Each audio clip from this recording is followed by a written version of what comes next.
Bonjour à tous et bienvenue dans cette vidéo du lundi matin. Aujourd'hui, j'avais à cœur de vous présenter Charlie. Merci Charlie d'être venu. Merci à toi. Charlie, je le connais depuis plus de 20 ans et son parcours, donc je le connais justement. Et quand je l'ai vu justement évoluer sur Facebook et le lien qu'on a pu garder ensemble, j'ai trouvé intéressant qu'il vienne partager un peu son parcours, ce qu'il fait aujourd'hui, comment il en est arrivé là et qu'il partage avec nous son talent parce qu'on est là pour ça et voir comment il a passé des fois les obstacles pour arriver aujourd'hui là où il en est.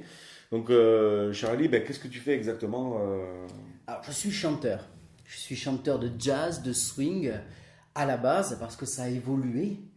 Mais je n'ai pas commencé en tant que chanteur depuis ces nombreuses années parce que j'ai plus beaucoup de cheveux, mais j'ai à peine 37 ans. Et j'ai commencé en tant que vendeur. Et puis c'est dans le cadre d'être vendeur que je me suis un jour intéressé au chant sur le tard, au début de la vingtaine. Mhm. Voilà.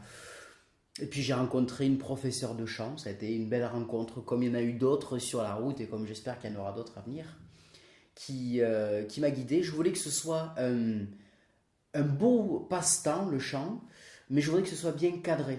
Parce que au début, je me rendais compte, je chantais deux, trois chansons et c'était. J'avais plus de voix derrière. Je me suis dit, c'est pas sérieux, il faut prendre des cours pour comprendre, aller au bout des choses. Comme un sportif qui va aller au bout de son entraînement, un musicien qui va apprendre un instrument au bout. Et puis cette dame qui m'a donné des cours pendant 9 ans et qui m'a expliqué le cheminement de la voix et de l'air, et parce que c'est le souffle quoi, qui fait tout le chant du chanteur. Et le souffle, c'est la vie. Et je dois dire que ce qui m'a révélé à aujourd'hui, c'est ce souffle de vie, c'est le chant, c'est la musique. Et maintenant, je respire avec beaucoup plus de clarté et de bonheur. Donc aujourd'hui, alors justement, tu fais quoi comme style de chant t'as une thématique particulière? Alors maintenant, le parcours a été long, hein, parce que ça fait plus d'une dizaine d'années que je chante, donc j'ai commencé sur bande son comme tous les chanteurs, hein. On n'a pas la chance au départ d'avoir un groupe. Pendant très longtemps, je chantais sur bande son, et puis au fur et à mesure des rencontres sur les spectacles, etc., j'ai eu la chance de rencontrer un guitariste extraordinaire avec qui on a fait un duo et avec qui on tourne toujours, qui m'a présenté un percussionniste avec qui donc on a formé un trio. Et maintenant, on a un pianiste en plus qui est venu se rajouter. Donc maintenant, c'est le Gentleman Jazz Trio ou quartet en fonction du nombre de personnes dans la formation. Donc on fait du jazz, du swing, un petit peu de variété française. Et en plus, au fur et à mesure du temps, le pianiste justement m'a fait comprendre, il me dit mais tu ne peux pas te limiter qu'au jazz, tu as d'autres possibilités. C'est vrai qu'il y a des fois on est un petit peu limité, on se dit non, non, je fais ça parce que j'aime ça et je ne peux faire que ça. Sauf que quand on se retrouve confronté au public, surtout en France, le jazz c'est pas une musique qui est ancrée vraiment au français, au public français. Alors on dit ouais, il va falloir commencer à faire un petit peu de variété. Bon, ça va être difficile. Et puis on teste, on fait un titre, deux titres, trois titres, et puis on apprend à se lâcher, et puis ça marche pas mal. Et bien maintenant on a fait de l'évolution, on fait du funk, on fait un petit peu de soul music, et voilà, donc le Gentleman Jazz Trio c'est maintenant un petit peu plus étoffé au niveau du répertoire, quoi. Justement, je vais vous faire écouter maintenant de suite un petit morceau pour que vous voyez un peu ce que Charlie fait sur scène. Hein. One, two, three, go L. Is it for the way you look? Mon univers, c'est l'univers du jazz, du swing. J'ai grandi avec les grands crooners comme Frank Sinatra, Tony Bennett, Matt Monro, Louis Armstrong. À ma manière, maintenant, j'essaye de faire revivre cette époque qui a disparu avec d'excellents musiciens et c'est toujours un pur bonheur de pouvoir jouer cette musique en live. Some of that seems might never be meant. L'avantage, c'est que j'ai la chance de travailler avec des musiciens vraiment qui savent communiquer la même passion que j'ai de la musique. Et c'est un pur bonheur de jouer avec eux. On a l'énergie, on a le groove. Il y a cette espèce d'uniformité de classe. Voilà, parce qu'avec des musiciens en live, c'est carrément autre chose. But they say when she walks to the sea, looks never sees me. Par certains moments, sur certaines scènes, c'est vrai que j'ai toujours l'amour et le plaisir de me retrouver juste seul face au public, c'est très intimiste de se retrouver face à une salle, qu'elle soit de 50, 100 ou 200 personnes, et d'être seul, de montrer ce qu'on a au fond de soi à travers cette musique qui est juste magnifique. Voilà, vous avez pu écouter un peu ce que fait Charlie. Ce que je trouve dans les qualités qui est intéressant, mais et c'est ça m'a donné aussi envie de l'inviter, c'est que la qualité que je trouve que tu as, c'est la persévérance. Parce que comme je te connaissais, tu n'étais pas chanteur, tu as voulu le devenir et aujourd'hui, voilà, on voit l'homme que tu es devenu et le champ de répertoire qui s'ouvre à toi. La persévérance, c'est peut-être une de tes premières qualités. Enfin, qu'est-ce qu'il a fallu justement pour que tu arrives jusqu'à aujourd'hui? À la base, c'est une passion, le chant. Je me suis toujours dit qu'il fallait que ça reste une passion. Et j'ai toujours voulu aller au bout, au maximum d'un objectif. C'est-à-dire que je me dis, l'objectif, par exemple, c'est de monter un album, comme j'ai monté mon premier album. Donc, j'ai cherché des partenaires, j'ai des gens qui m'ont pu me financer l'album, de manière à pouvoir rentrer en studio, de pouvoir enregistrer des chansons. Bon, ok, j'ai fait l'album, maintenant il va falloir que je le vende. Bon, pour le vendre, donc, je vais monter des concerts. Donc, j'organise des concerts, dans lesquels il y en a un dans lequel tu étais venu, notamment, où j'avais loué une discothèque pour faire venir du monde qui était venu pour écouter l'album. Et de là, on va aller mettre sur les réseaux sociaux, essayer de se faire connaître, aller à droite, à gauche. Et puis de là, on vous met une scène, 2 scènes, 3 scènes. Et le but, bien sûr, on va pas se mentir, on a toujours envie d'aller au plus haut, plus haut, plus haut, quoi. Et le but du jeu, maintenant, avec le recul, c'est de pouvoir en vivre et d'aller au bout et de continuer, même si bien sûr qu'il y a il y a des stops, il y a des choses qui vous bloquent, etc., des gens ou bien des situations. Le but, c'est d'arriver au bout de ce qu'on a envie et d'aller au bout de ses rêves. Mais merci de partager ça. Et des fois, on ne parle pas du côté négatif. Qu'est-ce que tu fais quand tu doutes? Ou est-ce que j'imagine que tu as des moments de doute, des fois, des peurs, tout ça, sûrement comme tout le monde. Et qu'est-ce que tu fais à ce moment-là? Tu as une méthode, tu as quelque chose à toi? Alors, il se trouve il y a 2 ans, j'ai fait la rencontre d'une thérapeute, euh, totalement par hasard en fait. Et cette dame m'a permis déjà de me sentir mieux en moi, parce qu'on a tous nos qualités, nos tares entre guillemets, et c'est de travailler sur ces tares de manière à s'embellir, se sentir mieux jour après jour. Et c'est vrai que grâce à cette dame, elle m'a dit, oui, vous avez ça, vous avez pas, mais ce n'est pas forcément des points faibles, on va y travailler dessus. Lorsqu'on monte sur scène, on se met à nu. Et moi, au début, c'était une catastrophe. J'arrivais sur scène, j'avais envie de vomir, j'avais envie de pleurer, c'était une catastrophe. Mais j'avais besoin de monter sur scène. C'était une délivrance après de pouvoir arriver à ce statut-là, parce que j'avais pas totalement confiance en moi. J'y travaille encore. Hein. Maintenant, si jamais je doute, cette dame m'a appris les vertus de la méditation. Donc la méditation en pleine conscience, c'est de vraiment d'essayer de relâcher et de dire mets-toi en confiance, c'est ce que tu aimes, c'est ce que tu veux faire.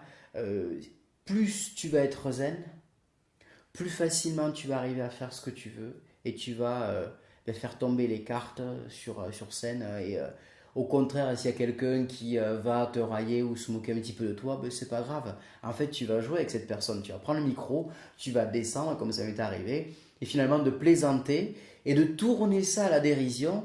Et parce que je pense aussi que se connaître à soi, c'est aussi plaisanter de soi. Bravo, parce que si j'ai bien compris, une fois, par exemple, donc il y a eu quelqu'un qui s'est moqué de toi, comme ça peut arriver quand on prend le risque d'être sur scène, hein, quand on veut se montrer.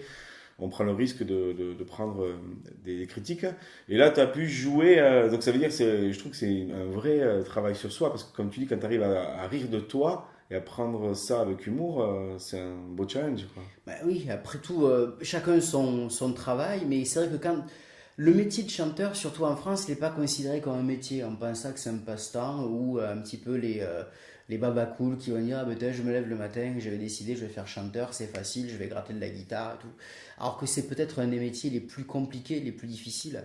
Parce que contrairement à un métier traditionnel où, comme je l'ai fait pendant des années, et comme toi aussi tu l'as fait pendant des années, où on pointe tous les matins, on fait 9h, 18h, et on a un contrat durée indéterminée. Nous, notre contrat, c'est 1 jour, 2 jours, 3 jours ou quelques heures à un endroit. Et une fois qu'on est parti de cet endroit-là, il faut aller en chercher un autre, puis un autre, puis un autre, puis un autre, parce qu'on est payé au cachet.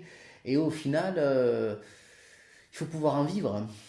Et tu arrives à en vivre. Et maintenant, j'arrive à en vivre. Bravo. Maintenant, j'arrive à en vivre, oui. C'est pour ça que c'était un bel exemple aussi pour tous ceux qui ont envie de vivre de leur passion. J'aime bien rencontrer toutes ces personnes qui arrivent. Des fois, c'est du bénévolat, des fois, ils arrivent à en vivre, là, comme aujourd'hui Charlie. Et qu'est-ce que tu pourrais dire aux personnes qui ont envie d'être ou chanteurs ou qui ont envie de vivre de ces passions, qui doutent un peu?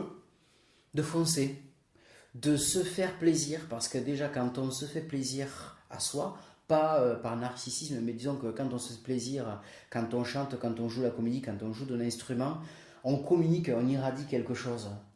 Et si on arrive à irradier et déjà avoir une belle conscience de soi, une belle connaissance de soi, on va le transmettre aux gens et les gens vont le retourner en disant waouh, ce mec-là ou cette fille-là, il envoie, elle envoie et c'est chouette. Et si on a envie de quelque chose, eh bien, il ne faut pas avoir peur. Oui, bien sûr, il y a des moments qui sont compliqués. Oui, il y a des moments où on se dit putain, je vais arrêter, ouais, je suis nul, mais non, ça marche pas, mais non, ça va pas le faire.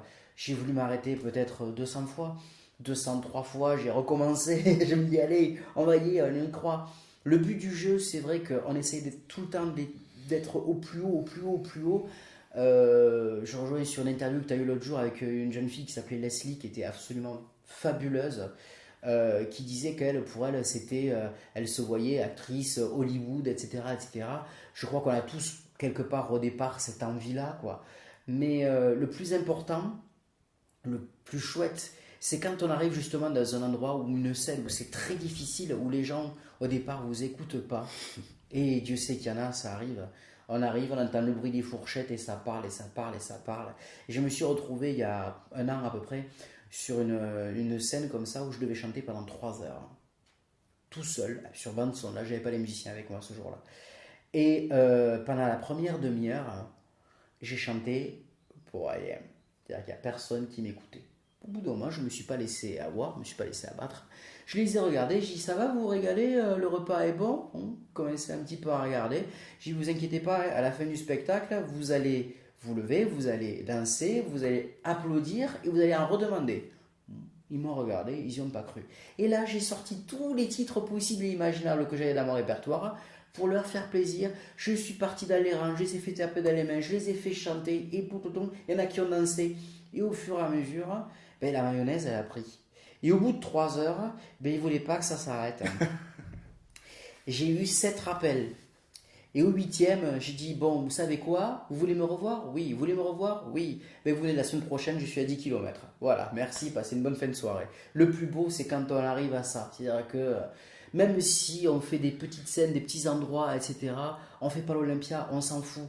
Même si on a envie un jour peut-être de le faire. Mais le principal, c'est déjà de se faire plaisir, de dire, voilà, j'ai passé une super soirée avec des gens. Il y a des gens qui viennent nous voir après qui disent, super, on s'est régalé. Ben, c'est le plus beau des cadeaux qu'on puisse avoir. Ouais, merci Charlie, parce que c'est un bel exemple aussi d'adaptation, parce que là tu es allé au-delà de ta zone de confort, parce que c'est vrai que, encore une fois, quand on est artiste, voilà, on prend des risques, là, et on a envie que les gens quand même apprécient ce qu'on fait. Et c'est vrai que quand du coup, tu as tout le monde qui t'écoute pas et qui font autre chose, ben, soit tu pleures, soit tu fais rien, soit tu fais comme tu as fait, tu as dit, ben, ok, mais c'est pas grave. Tu as accepté finalement, quelque part, ce que je comprends, c'est que tu as accepté la situation, tu as accepté que les gens, en fait, ils étaient dans un autre moment, et tu es allé chercher, et tu as créé du lien, en fait, avec tout le monde. Et ça, c'est, ben voilà, c'est partie des trucs que j'aime bien faire partager, parce que ces moments-là, ça montre qu'on peut toujours, face à une situation qui n'est pas facile, on peut toujours aller trouver une ressource en nous pour aller changer la situation. Exactement, tout à fait. Merci pour ce message. Si les personnes veulent te voir, je mets un lien Facebook. Un lien Facebook. Un lien de site. Un lien directement Facebook pour le groupe, le Gentleman Jazz Trio. Ici, on me cherche, vous tapez Charlie, IE à la fin, Martin comme le prénom, et JR, comme JR dans Dallas, mais c'est pas le même. Voilà. Est-ce que tu veux nous dire autre chose pour les personnes qui nous regardent, par rapport à libérer le talent? Est-ce que tu as une dernière phrase? Juste, faites-vous plaisir, éclatez-vous, et si vous avez un objectif, un rêve, foncez et allez au bout. Merci Charlie pour ce grand moment et pour ce partage. Ben voilà, j'espère que cette vidéo vous aura donné aussi envie, allez, pour aujourd'hui et pour la semaine, de mettre des actions en place pour avancer vers votre objectif, vers votre rêve. Parce que c'est tous les petits pas qu'on fait au quotidien, toute l'ouverture d'esprit qu'on peut avoir au quotidien qui va nous amener à réussir, à passer des épreuves et à atteindre nos objectifs. Et puis s'éclater dans notre vie tout simplement. Bon lundi, bonne continuation Charlie. À toi aussi. On se voit peut-être bientôt sur scène, un jour je viendrai te voir. J'espère. Et puis à la semaine prochaine. Et viva la vida!